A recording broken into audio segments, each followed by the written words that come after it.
ठीक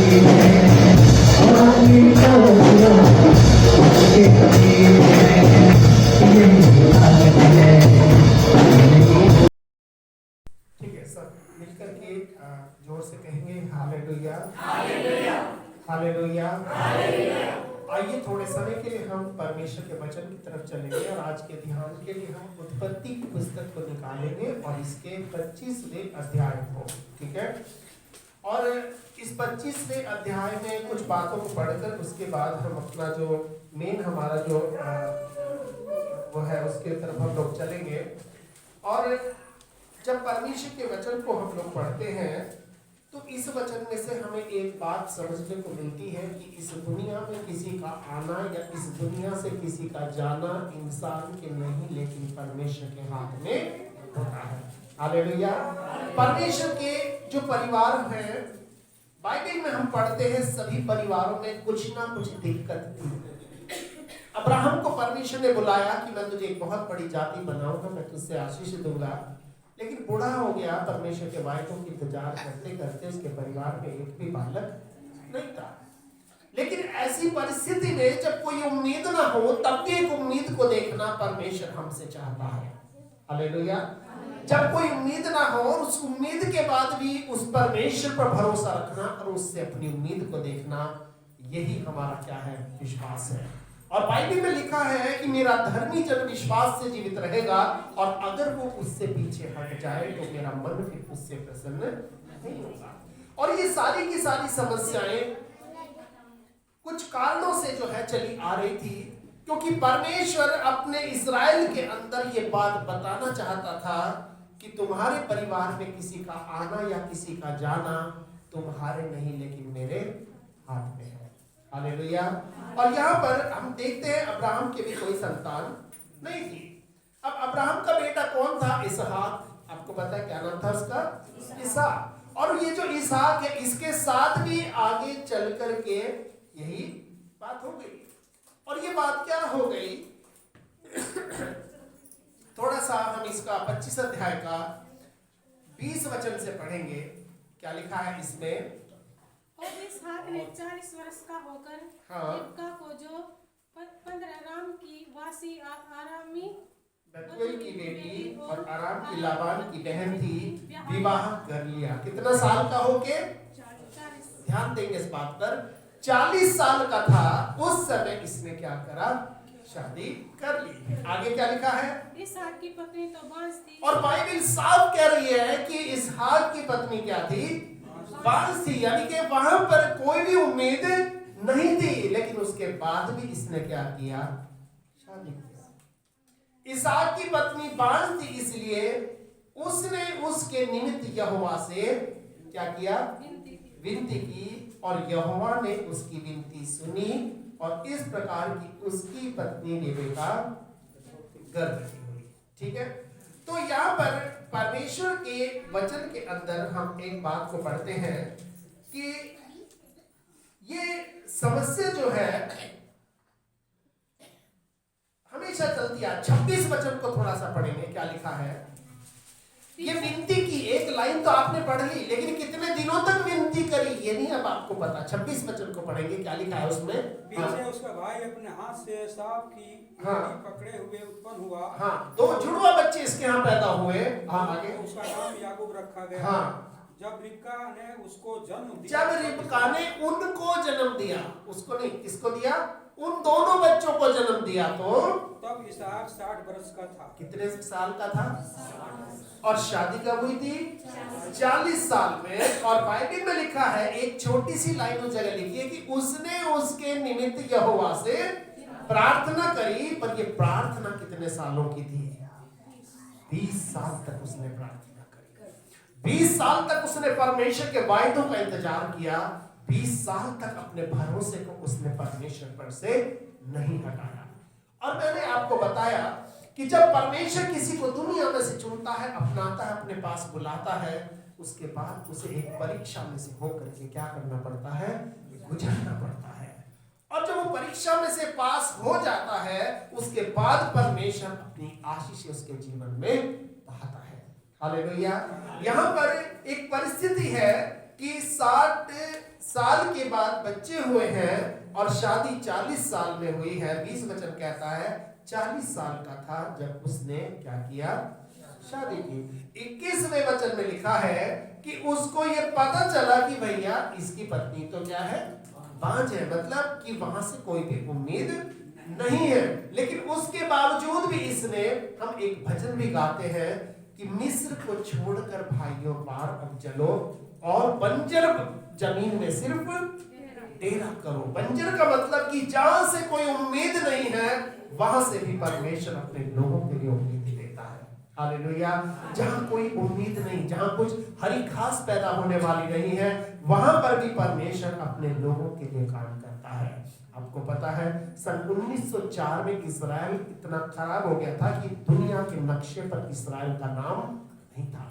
जितने यहूदी थे ये सारे इधर उधर चले गए थे।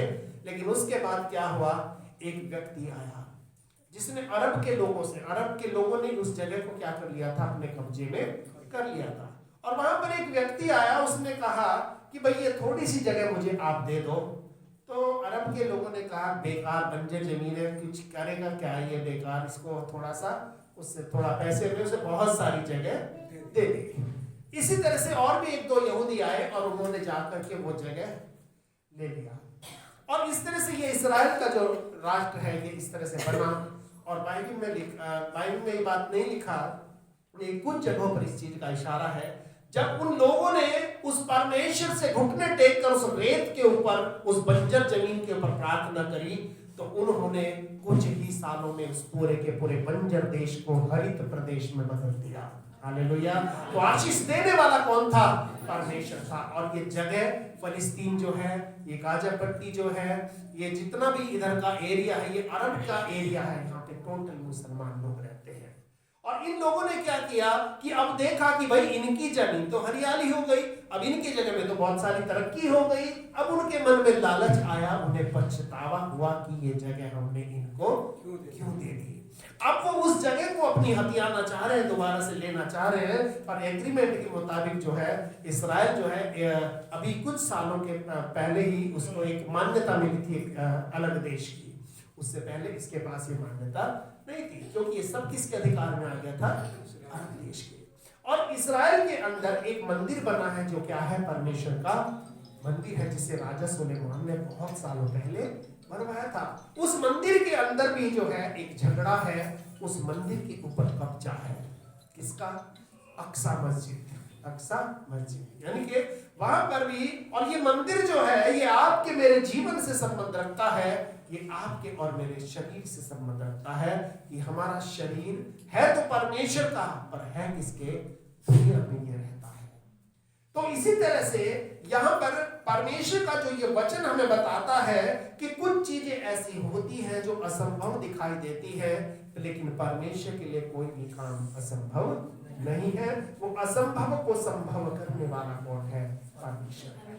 और इसीलिए जब हम इस वचन को पढ़ते हैं तो बाइबल में लिखा है कि इसहाक की पत्नी बांझ थी, इसलिए उसने उसके निमित्त यहोवा से विनती की और यहोवा ने उसकी विनती सुनी। एक लाइन में लिखा है विनती की और विनती सुन ली। हमें लगता है कि शायद उसी समय विनती करी होगी और उसी समय विनती सुन ली होगी, लेकिन ये 20 साल का अंतर था। 20 साल के बाद जुड़वा बच्चे जो है इसको क्या हुए, उत्पन्न हुए। और बाइबल में लिखा है इन दोनों बच्चों का जो है एक ही मतलब माता के ये दोनों बच्चे। 23 वचन को थोड़ा पढ़ेंगे, क्या लिखा है। तब यहोवा ने उसे कहा, हाँ, तेरे गर्भ में 2 जातियां हैं, तेरे गर्भ में 2 जातियां हैं, 2 तरह के लोग हैं, 2 विचार के लोग हैं। और तेरी कोख से निकलते ही 2 राज्य के लोग अलग अलग होंगे। 2 राज्य के लोग क्या होंगे, अलग अलग होंगे। हाँ, और एक राज्य के लोग दूसरे से अधिक सामर्थी होंगे। हाँ, और बड़ा बेटा छोटे के अधीन होगा। और बड़ा बेटा जो है वो छोटे के अधीन रहेगा। हाँ, जब उसके प्रसव का समय आया, हाँ, तब क्या प्रकट हुआ कि उसके गर्भ में जुड़वे बालक हैं। हाँ पहला जो उत्पन्न हुआ वह लाल निकला हाँ और उसका सारा शरीर कंबल के समान रोमय था, इसलिए उसका नाम एसाव रखा गया। हाँ हाँ पीछे उसका भाई अपने हाथ से एसाव की एड़ी पकड़े हुए उत्पन्न हुआ हाँ। और उसका नाम याकूब रखा गया। हाँ। जब रिबका ने उनको जन्म दिया तब इसहाक 60 वर्ष तब का था। इसहाक 60 वर्ष का था। यानी कि परमेश्वर के वचन में एक बात लिखी है, when the fullness of time came, Jesus came into this world, कि जब समय पूरा हुआ, जब समय कोई पूरा हो जाता है, क्योंकि परमेश्वर के पास हर एक चीज के लिए टाइम फ्रेम बना हुआ है, ठीक है। परमेश्वर के पास हर चीज का एक समय है, और जब समय पूरा हो जाता है तो परमेश्वर अपने आप से हमारे जीवन में काम करना शुरू कर देता है। अब 20 साल के बाद परमेश्वर ने 2 बच्चों को इस परिवार में दिया, लेकिन ये दोनों बच्चे अलग अलग मानसिकता के थे। ये दोनों बच्चे जो थे ये अलग अलग विचारों के थे। और पहला जो बच्चा ईसाव जिसका नाम था, वो एक तरह से राक्षस वाली बुद्धि का था। क्या था? उसके पूरे शरीर पर क्या थे? रोए थे, बाल थे, ठीक है। और आगे जब हम इसको पढ़ते हैं तो इन दोनों के कैरेक्टर के बारे में पढ़ते हैं। 27 वचन में क्या लिखा है कि फिर वे लड़के बढ़ने लगे और एसाव तो वनवासी होकर चतुर शिकार खेलने वाला हो गया, सीधा मनुष्य था और तंबुओं में रहा करता था। लेकिन याकूब सीधा मनुष्य था और कहाँ रहता था? तंबुओं में। अब ये 2 बच्चे थे, इनमें से एक बच्चा ऐसा था जो चतुर शिकार खेलने वाला की चालाक, यानी कि cunning Hunter, a man of the field, Bible में ऐसा लिखा इंग्लिश में, कि वो जंगल का वासी था, जंगल को प्यार करता था, एकांत में रहना चाहता था, लोगों के बीच में पसंद रहना उसको नहीं था। और इसीलिए एकांत में कौन रहता है? जिसके अंदर ऐसी आत्मा हो। क्योंकि बाइबल में हम एक व्यक्ति के बारे में पढ़ते हैं कि एक व्यक्ति जब यीशु गन्नेसरत की झील को पार करके उस देश में गए तो वहां पर एक व्यक्ति मिला जिसमें क्या रहती थी? अशुद्ध आत्माएं रहती थी। और वो कहाँ रहता था? बस्ती में नहीं, बस्तियों से कब्रों में रहता था, अकेलेपन में रहता था। क्यों? क्योंकि इसके विचार जो थे वो किसी से मेल नहीं खाते। वो आजाद रहना चाहता था, वो अपने आप में सब कुछ करना चाहता था। लेकिन परमेश्वर का काम है कि लोग मिल करके रहें, और शैतान का काम है कि लोग अलग अलग रहें। शैतान बिखराव को लाता है और परमेश्वर एकता को, जुड़ाव को लेकर के आता है। और ये व्यक्ति क्या था? ये जंगल में चतुर शिकार खेलने वाला हो गया, पर याकूब सीधा मनुष्य था। इंग्लिश बाइबल में लिखा है Jacob was a plain man, बिल्कुल सीधा सच्चा आदमी था। और कहाँ रहता था? तंबू में रहा करता था। तंबू का मतलब कि पुराने समय में इस्राएल के लोग ये मानते थे कि दुनिया हमारा घर नहीं है, इसलिए वो अपने लिए पक्के मकान नहीं बनाते थे और वो तंबू में रहा करते थे।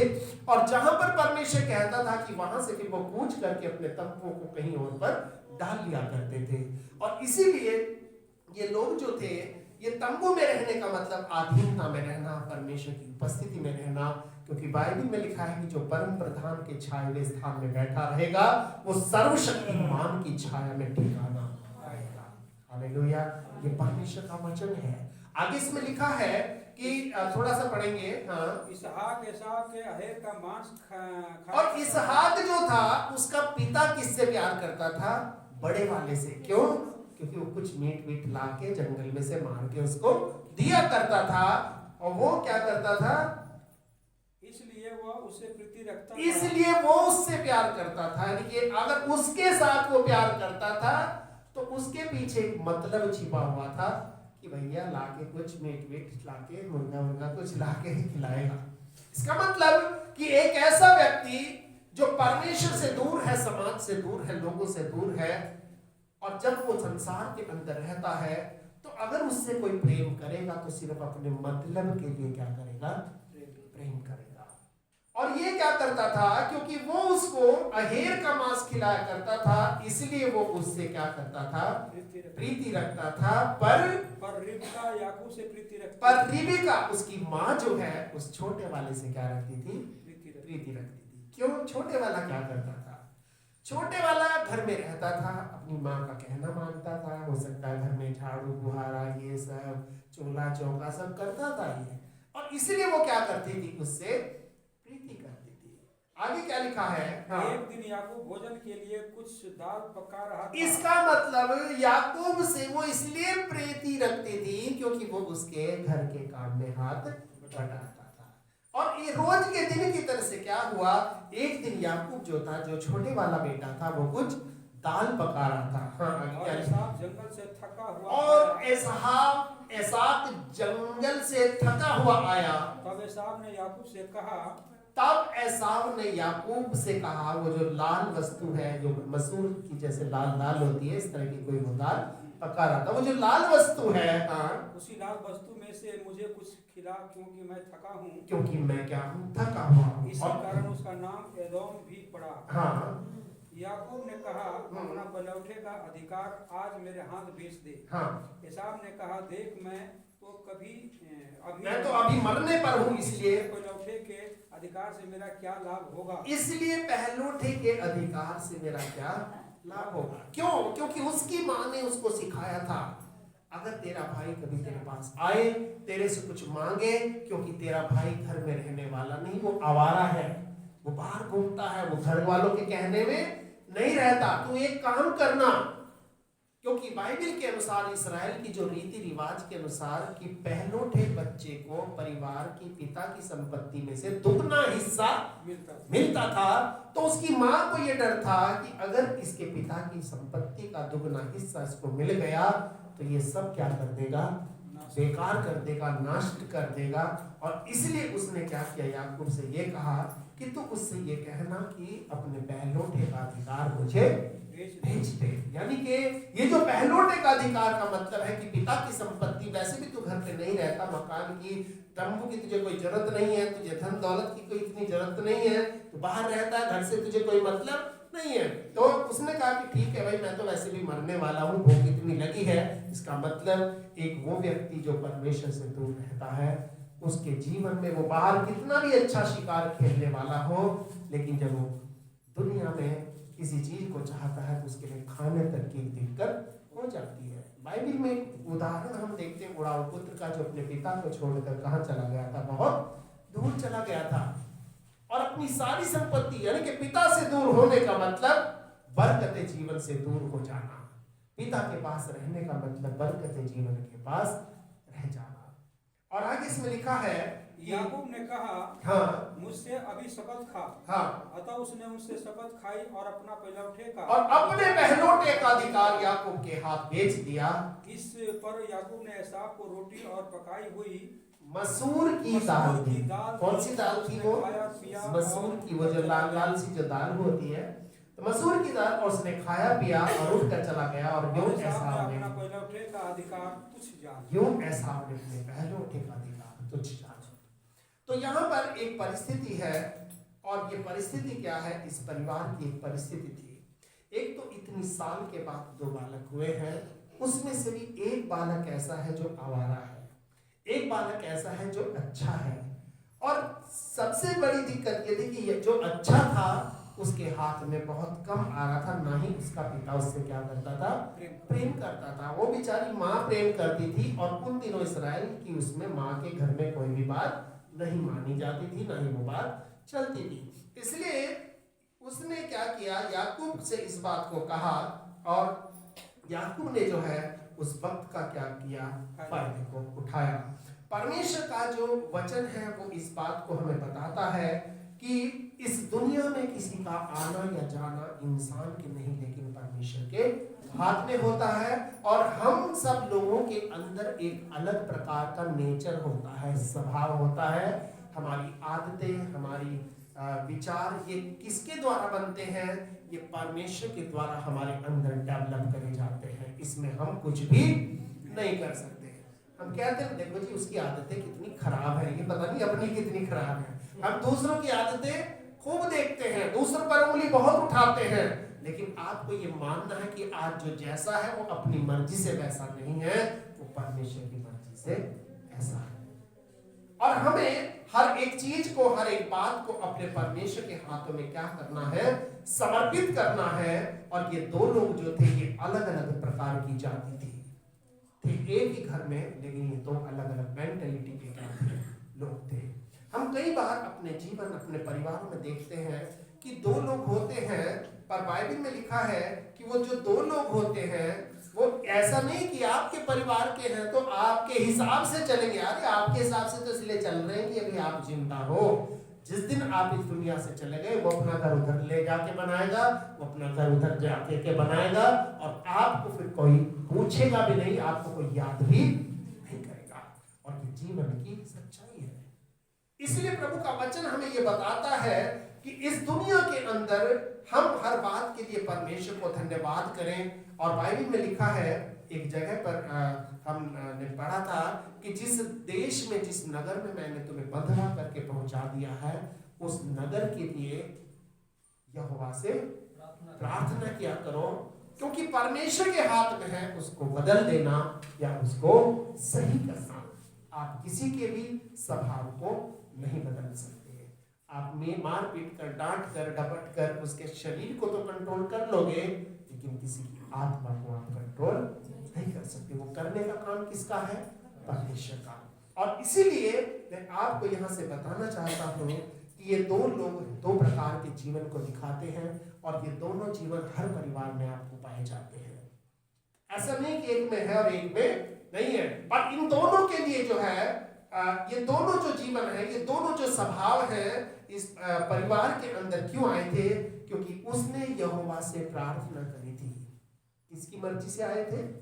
परमेश्वर की मर्जी से। इसका मतलब आज कोई भी परिवार आपको मिला है वो आपकी वजह से नहीं, परमेश्वर की वजह से आपको।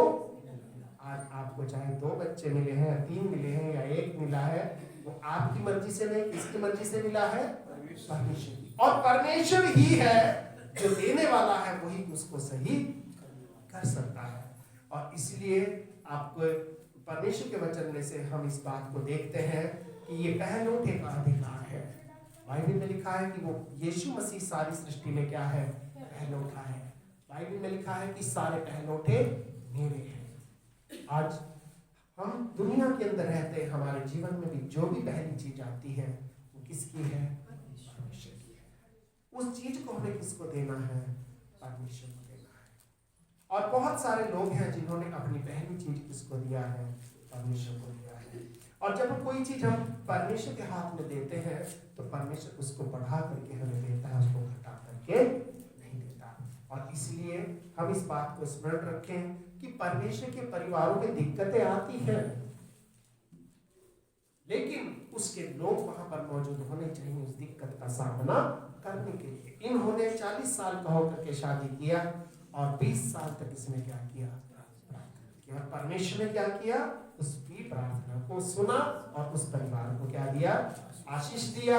और इसके बाद ये जो याकूब था, इसके कितने बेटे हुए? 12।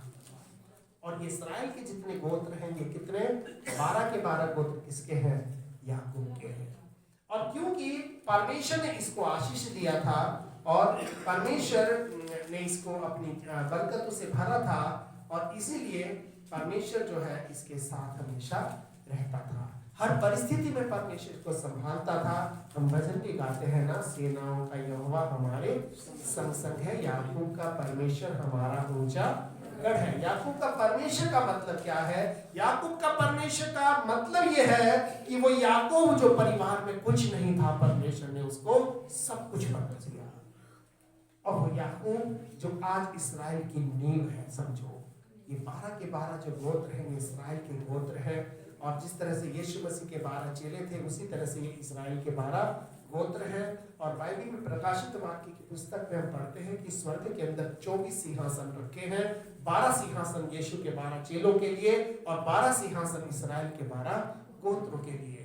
और इसीलिए आज आपके और मेरे लिए इसमें से ये संदेश है कि हम जिस स्थान पर रहते हैं, जहाँ पर हम रहते हैं, उस परिस्थिति को सिर्फ और सिर्फ परमेश्वर ही बदल सकता है। उस परिस्थिति को परमेश्वर ही सुधार सकता है और परमेश्वर के हाथ में वो सब कुछ होता है। और इस बात से हम चिंता ना करें, इस बात से फिक्र ना करें कि ये कैसा नालायक व्यक्ति निकल गया, ये नालायक बेटा निकल गया, बेटी निकल गया। हर बात हम शिकायत ना करें, पर परमेश्वर से उसके लिए क्या करें? प्रार्थना करें। और परमेश्वर हमारी प्रार्थनाओं को सुनकर उसके जीवन को, उसकी परिस्थिति को क्या करेगा, बदल देगा। अपनी आशीषों से वो हम सबको भरेगा। एक बार हमें कुछ उम्मीद जो है हो सकता है हमारी खो जाए, लेकिन परमेश्वर के साथ अगर हम रहते हैं वो ऐसी परिस्थिति में भी हमें उम्मीद देगा जब कुछ भी दिखाई नहीं दे रहा, क्योंकि वो बंजर जमीन से हरियाली को बनाने वाला परमेश्वर है। और वो बांझ को, बाइबल में लिखा है भजन संहिता 113 के 9 वचन में कि वो बांझ को घर में लड़कों की आनंद करने वाली माता बनाता है, यहाँ की स्तुति करो। तो परमेश्वर आपकी मेरी ऐसी जीवन में जहां पर हमें कुछ भी होने की उम्मीद ना हो, ऐसी परिस्थिति में भी वो परमेश्वर हमारे लिए उम्मीद है, हमारे लिए सहारा है। पर हमें सिर्फ और सिर्फ अपने परमेश्वर पर भरोसा रखना है, अपने पहलों के अधिकार उस प्रभु के हाथ में समर्पित करना है और परमेश्वर के तंबू में हमें क्या रहना है, बने रहना है। क्योंकि बाइबल बताती याकूब सीधा मनुष्य था और कहाँ रहता था, तंबू में, वो आधीनता में रहता था, वो परमेश्वर की उपस्थिति में रहता था, वो अपने परिवार में रहता था, वो परिवार के कामों में हाथ को बटाया करता था। बिल्कुल उसी प्रकार से अगर हम भी करेंगे तो परमेश्वर निश्चित रूप से हमारे जीवन और परिवार को बहुत आशीष देगा। परमेश्वर इस वचन के द्वारा हम सबको बहुत आशीष दे। आइए हम सब लोग थोड़े समय के लिए अपनी अपनी आंखों को बंद करेंगे और अपने सरों को सर्वशक्तिमान प्रभु के सामने झुकाएंगे और हम सब लोग इस समय प्रार्थना करेंगे। हालेलुया, धन्यवाद हो राजाओं के राजा, महान और सामर्थी परमेश्वर प्रभु, तेरे पवित्र चरणों में प्रभु हर एक जन के जीवन, शरीर, आत्मा, प्राण को लेकर इस समय हम उपस्थित होते हैं। तेरे दास होने के नाते प्रभु मैं ये प्रार्थना करता हूँ, यहाँ पर उपस्थित हर एक भाई बहन, बच्चा, बुजुर्ग जो भी आज यहाँ पर तेरी उपस्थिति में है प्रभु, इनके जीवन में अगर कोई बंजर जगह है, इनके जीवन में अगर कोई ऐसा स्थान है, चाहे वो इनके रोजगार का स्थान हो, चाहे इनके परिवार का स्थान हो, जो स्थान आज बंजर के जैसे इनको दिखाई दे रहा है प्रभु, चाहे वो इनकी नौकरी का स्थान हो, कोई भी स्थान जहां पर कुछ नहीं दिखाई दे रहा है प्रभु, वहां पर तू वो परमेश्वर है जो हरियाली को पैदा कर सकता है। तू वो परमेश्वर है जहां कुछ नहीं से सब कुछ बना सकता है। और इसीलिए पूरे विश्वास के साथ, पूरे हृदय के साथ आज हम तेरे चरणों में लेकर इन सबों को आते हैं और तुझसे विनती करते, प्रार्थना करते पिता कि अपनी करुणा को, अपनी दया को, अपनी आशीष और अपनी बरकतों को तू सबों के जीवन में पहले ले। और जिस प्रकार तू पिछले दिनों के साथ खड़ा रहा है, तू आने वाले समय में भी सबों के साथ खड़ा होकर इनकी सहायता करना, रक्षा करना, मदद करना और अगुवाई करना पिता। और आने वाले दिनों में बड़ी आशीषों को देकर, बड़ी बरकतों को देकर अपनी महिमा और सेवा के लिए प्रभु जी इन सबों का आप इस्तेमाल करना।